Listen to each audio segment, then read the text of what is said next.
في العشرينات كلنا بنفتكر إن الفشل هو اللي بيهدمنا، لكن الحقيقة أكتر حاجة بتبهدل طاقتك مش الفشل ولا الغلط.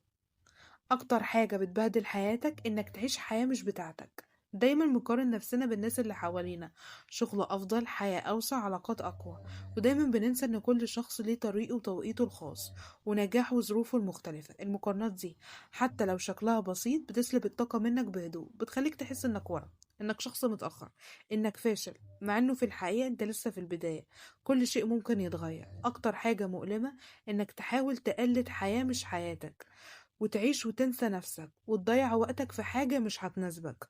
الضغط ده مش واضح ومش متوقع، بيقتل شغفك، بيقتل طموحك، بيقتل طاقتك، بيخلي الأيام تتكرر بلا معنى. الحل مش إنك تبطل تشوف الناس، الحل إنك تعرف هدفك، تعرف طريقك، تحدد معاييرك الخاصة بالنجاح. خطوة صغيرة بس، خطوة صغيرة تكون متقاسة على شخصك أنت، مش على ناس تانية. إزاي تبدأ؟ اسأل نفسك إيه اللي فعلا يهمني. خلي مقاييسك على نفسك مش على ناس تانية.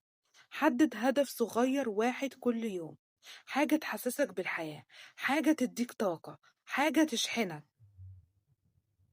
في العشرينات أهم درس ممكن تتعلمه، مش المهم تحاول تكون زي الناس، المهم تحاول تكون نسخة أفضل من نفسك.